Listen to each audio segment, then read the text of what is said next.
अस्सलाम वालेकुम, कैसे हैं आप सब? उम्मीद करती हूँ कि आप सब बहुत अच्छे होंगे।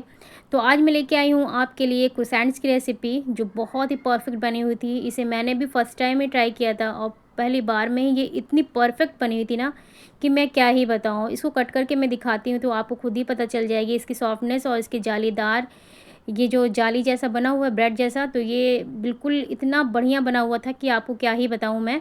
तो आप वीडियो को आगे तक ज़रूर से देखिएगा। तो इसके लिए सबसे पहले मैंने लिया है 1 अंडा, 1 पूरा अंडा लिया है हमने, उसे इसका येलो और वाइट पार्ट दोनों हम लेंगे। तो इसे हम अच्छे से फेंट लेंगे और इसको फेंटने के बाद हमने इसके अंदर डाला है 2 टेबल स्पून इसके अंदर हमने डाला है चीनी के।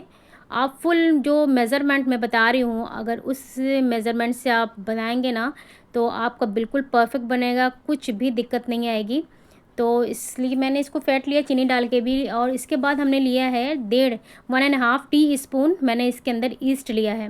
बस आपको ध्यान देने की ज़रूरत है कि आपका ईस्ट जो है अच्छी क्वालिटी का होना चाहिए, जिससे कि अच्छी फर्मेंटेशन हो सके इसके और राइस ये अच्छे से हो सके। और इसके बाद हमने इसमें आधा कप दूध डाला है जो कि रूम टेम्परेचर का है।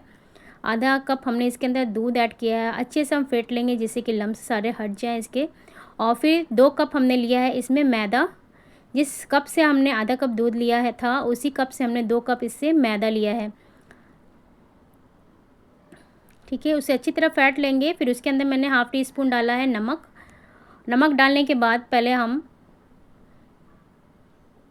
अच्छे से इससे मिला लेंगे इस तरीके से। और हाथ तो लगाना ही होगा, जब अच्छे से सारे सेट हो जाएं उसके बाद हम हाथों की हेल्प से इसे अच्छी तरीके से हम मिला लेंगे। अगर ज़्यादा गीला लग रहा हो तो आप थोड़ा बहुत मैदा और भी मिला सकते हो। और ज़्यादा सख्त भी नहीं होना चाहिए इसका, और ज़्यादा डो इसका जो है सख्त भी नहीं होना चाहिए और बहुत ज़्यादा लचीला भी नहीं होना चाहिए, जिससे कि आगे आपको बनाने में दिक्कत का सामना करना पड़े। इसलिए अगर हो सके तो थोड़ा मैदा आप मिला के उसे सेट कर सकते हो। और इसे 10 से 12 मिनट अच्छे से खींच के पटक के इसकी धुलाई करनी होगी, जिससे कि ये अच्छे टेक्सचर में आ सके और बिल्कुल सॉफ्ट स्मूथ और चिकना सा आटा बन जाए। देखिए, इसमें हमने 1.5 टेबल स्पून हमने इसमें बटर डाला है। जैसे जैसे मैं आपको बता रही हूँ रेशियो, आप बिल्कुल उसी तरीके से इसको फॉलो कीजिएगा अगर आप बना रहे हो तो। और आप बनाइएगा, आपको इतना परफेक्ट बनेगा ये कि खा के ही मज़ा आ जाएगा। और जो कभी कभी बनाने वाले हों, अगर अच्छा बन जाता है कोई भी चीज़ और कुछ नई चीज़, तो वो बस मज़ा ही आ जाता है देख के ही। और इसी तरीके से देखिए, इसे खींच खींच के और बिल्कुल मार मार के अच्छे से मसलना है इसे, ताकि इसमें जो सॉफ्टनेस है अच्छे से पैदा हो सके और ये बिल्कुल चिकना सा डो बन के तैयार हो जाए। इसको करने में हमको 10 से 12 मिनट का टाइम लगा था। देखिए इस तरीके से, और थोड़ा थोड़ा ज़रूरत पड़े तो आप मैदा ऐसे स्प्रिंकल कर सकते हो। देखिए, इसकी धुलाई बहुत बढ़िया तरीके से करनी पड़ती है। जितनी ज़्यादा इसको मसलोगे, जितना ज़्यादा इसे खींचोगे, उतना ही परफेक्ट ये बनेगा। देखिए, ये बिल्कुल चिकना सा डो बन के तैयार हो चुका है, बिल्कुल परफेक्ट। अब इसको हम 4 पार्ट में पहले डिवाइड कर देंगे। आपके पास पिज़्ज़ा कटर हो या नाइफ़, किसी चीज़ से भी आप इसे 4 पार्ट में पहले डिवाइड कर लीजिएगा। ये वाक़ई बन के बहुत ही बढ़िया बना था और पहली बार में ही इतना परफ़ेक्ट बना था ये ना, कि मुझे खुद को यकीन नहीं हो रहा था। और बच्चे तो बहुत ही पसंद से इसे खा रहे थे, उन्हें बहुत ही मज़ा आ रहा था। इसकी खुशबू ही इतनी बढ़िया आ रही थी। फिर देखिए, इसको अंदर की साइड में हम इसको इसके किनारों को दबाते हुए इसका इसकी हम लोइयाँ बना के पहले किनारे कर लेंगे। इसकी टोटल 8 लोई बनी थी, तो इसके 8 लोई बना के हम पहले तैयार कर लेंगे। इस तरीके से अंदर की साइड पे हम मोड़ेंगे। इसको मसलना नहीं है, बस अंदर की साइड में मोड़ते हुए इसकी 8 पेड़े हमने तैयार कर लिए हैं। फिर 8 पेड़ों को हमने इस तरीके से कवर करके इसे 15 से 20 मिनट का हम रेस्ट देंगे, जिससे कि अच्छे से राइज़ हो सकेंगे। देखिए 15 मिनट हो गया है। फिर हमने इसको देखिए निकाला है, कितने फूल के बिल्कुल बड़े हो गए थे गुब्बारे जैसे। और उठाने पे तो ये इसका वेट बिल्कुल लाइट वेट था, ये बिल्कुल हल्का हवा जैसा लग रहा था ये। फिर हल्का हल्का सा हम मैदा ऐसे डाल के इस तरीके से इसकी हम रोटियां बेल लेंगे। 8 पेड़ों की 8 रोटियां हम बना लेंगे पहले। अगर चिपकता है आपके बेलन में तो आप थोड़ा-थोड़ा सा मैदा लगा सकते हो, इसमें कोई दिक्कत की बात नहीं है। तो इसकी हम रोटियां पहले बना लेंगे इस तरीके से। पतली-पतली सी रोटियां ही बनाएंगे, बहुत ज़्यादा मोटी रोटी हम नहीं बनाएंगे इसकी। पतली-पतली सी रोटी बना के हम इसको तैयार कर लेंगे। देखिए, बहुत बढ़िया गोल सी रोटी इसकी बन के तैयार हुई है। ये बिल्कुल सॉफ्ट है, ये नहीं कि मैदा है तो इसको बनाने में दिक्कत आ रही थी। बिल्कुल सॉफ्ट, जहाँ घुमाओ वहाँ घूम जा रहा था। ये बहुत ही बढ़िया तरीके से इसकी रोटी बन रही थी। तो देखिए, मैंने सारी रोटियां बना के इस तरीके से तैयार कर ली। अब एक-एक रोटियों पे इस पे हम घी लगाएंगे। मैंने यहाँ घी अप्लाई किया है, आप चाहो तो बटर या तेल भी लगा सकते हो। मैंने यहाँ घी अप्लाई किया है, लेकिन बहुत ज़्यादा लगाना है, इसमें बिल्कुल भी कंजूसी नहीं दिखाना है। जितना ज़्यादा लगाओगे उतना बढ़िया होगा। उसके ऊपर से हमने मैदा स्प्रिंकल कर लिया है ऐसे। घी या बटर हो, इस पे आप बहुत बढ़िया तरीके से इसको चारों तरफ फैला के लगाना है। उसके ऊपर एक दूसरी रोटी हमको डाल देनी है। अगर छोटा बड़ा हो तो आप खींच के उसको बराबर में कर सकते हो, और इस तरीके से टैप टैप बीच में करते रहिएगा, जिससे कि उसके अंदर का जो बबल्स हो, एयर हो, वो बाहर निकल सके। तो ऐसी दूसरी रोटी पे घी हमने अप्लाई कर दिया है।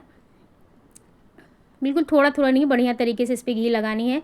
फिर उसके बाद हमने फिर इस पर मैदा स्प्रिंकल कर दिया है, मैदे की डस्टिंग कर दी है। फिर उसके बाद एक और रोटी ऐसे ही करते हुए हमने 8 रोटी एक के ऊपर एक ऐसे लगा लेनी है, उसकी लेयर बना लेनी है। फिर उसके बाद फिर से हमने इसको अच्छे से कवर करके इसे फ्रीज़र या फ्रीज़ में आपको सेट होने के लिए रख देना है, कम से कम 45 से 50 मिनट के लिए। आप इसे अगर फ्रीज़र में रख रहे हो तो 35 से 40 मिनट रखो, और अगर फ्रीज़ में रख रहे हो तो कम से कम 50 मिनट के लिए इसे अच्छे से कवर करके इसे रख दो, जिससे कि ये अच्छे से सेट हो जाए। देखिए, कितनी बढ़िया तरीके से मैंने इसे चारों तरफ से अच्छे से कवर कर दिया है। और इसके बाद हमने फ्रीज़ में इसको 50 मिनट के लिए रख दिया। 50 मिनट बाद जब हमने निकाला है तो ये ठंडा ठंडा से बिल्कुल अच्छे से सेट हो चुका था। फिर इसे हमने हाथों से इस तरीके से, ऐसे हाथों से जितना फैल सके आप फैला लीजिएगा। फिर उसके बाद उसके ऊपर अगर ज़रूरत हो तो मैदा डाल के इसकी बड़ी सी रोटी हम तैयार करेंगे। रोटी बहुत ज़्यादा ना पतली होगी ना मोटी होगी, बस बड़ी सी रोटी इसकी हम तैयार कर लेंगे। अभी आपको मैं दिखाऊंगी। आप पलटते पलटते हुए इस रोटी को तैयार कर लोगे। नीचे जब आप पलटोगे ना तो यहाँ पे थोड़ा सा सेटिंग बिगड़ी हुई होगी, तो आप इसे हाथ से बिल्कुल आसानी से बराबर कर सकते हो। बहुत ही बढ़िया तरीके से ये बिल्कुल बराबर हो गई। देखिए, इस तरीके से बराबर हो गया। फिर थोड़ा सा मैदा डालते हुए इसकी बड़ी सी रोटी हम तैयार कर लेंगे। देखिए, इतनी पतली है ये, बहुत ज़्यादा मोटी भी नहीं है, पतली भी नहीं है। अब इसे भी हम पहले 4 पार्ट में डिवाइड कर लेंगे इस तरीके से। 4 पार्ट में पहले हमने डिवाइड कर लेना है इसको। फिर उसके बाद इस तरीके से, उसके बाद मैंने एक पार्ट का 3 हिस्सा कर लिया है कि इस तरीके से मैंने तीन हिस्सा इसका बना लिया है। आपको इसी तरीके से सब चारों पार्ट के 3 हिस्से बना लेना है। फिर उसके बाद हमने इसके अंदर जैम को अप्लाई किया है। आप चाहो तो चॉकलेट फिल कर सकते हो। स्टफिंग आपको जैसी भी जिसकी भी देनी हो, चीज़ की दे सकते हो, चॉकलेट की दे सकते हो। मैंने इसके अंदर जैम की स्टफिंग रखी थी, क्योंकि बच्चों को जैम बहुत ज़्यादा पसंद आता है। तो इस तरीके से फिर एक पार्ट को लेके हमने, देखिए, इसको टाइटली अपनी तरफ टाइटली ऐसे रोल करना है इसे। इस तरीके से इसको हमने रोल बना देना है। बिल्कुल क्रोसेंट की जो शेप होती है ना, उस शेप का इसको हमको रोल कर देना है। और फिर एक बर्तन ले लेंगे, उसमें या तो आप घी अप्लाई कर दो, या तो फिर आप कोई बटर पेपर ले सकते हो। अगर बटर पेपर नहीं है तो पेपर लेके उस पर भी घी लगा सकते हो। उस तरीके से हमने एक बर्तन में इसको रख देना है, जिसमें आपको बेक करना है आप उसी बर्तन में इसको रख दीजिएगा। इस तरीके की क्रोसेंट्स की जो शेप होती है ना, हल्का सा इसको साइड से ऐसे घुमा लेंगे इस तरीके से। बढ़िया सी शेप इसकी आ गई।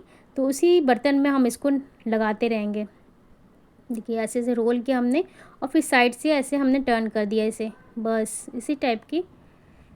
बस इसको हम रख देंगे, इसे भी कवर करके। अब बस इसको तो हमने रखना है। आपके यहाँ जैसा भी वेदर है उस पर डिपेंड करता है। अगर आपका वेदर गर्म है तो आप इसे 1 से 1.5 घंटा के लिए रखिए। अगर थोड़ा ठंडा वेदर है तो 2 से ढाई घंटा इसे रखना पड़ेगा। हमारे यहाँ का वेदर थोड़ा आज ठंडा था, तो हमने इसे 2 से ढाई घंटे के लिए इसे राइज़ होने के लिए रख दिया। 2.5 घंटे के बाद हमने निकाला कि एक पचका हो गया।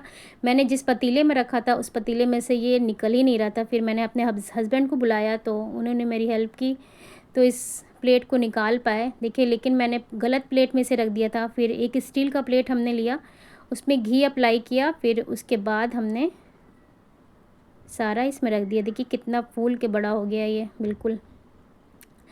फिर उसके बाद अंडे का पीला भाग जो होता है उससे हमने इसकी ब्रशिंग की, सब पर हमने ऐसे लगा दिया इसे, और जिससे कि इस पे बहुत अच्छी सी शाइनिंग आ जाती है इसको लगाने से। अगर आप अंडा अप्लाई नहीं करना चाहते हो, अंडा नहीं यूज़ करना चाहते हो, तो इसकी जगह आप दूध भी लगा सकते हो। अगर दूध भी नहीं लगाना चाहते हो तो पानी भी लगा सकते हो, इसमें कोई दिक्कत की बात नहीं है।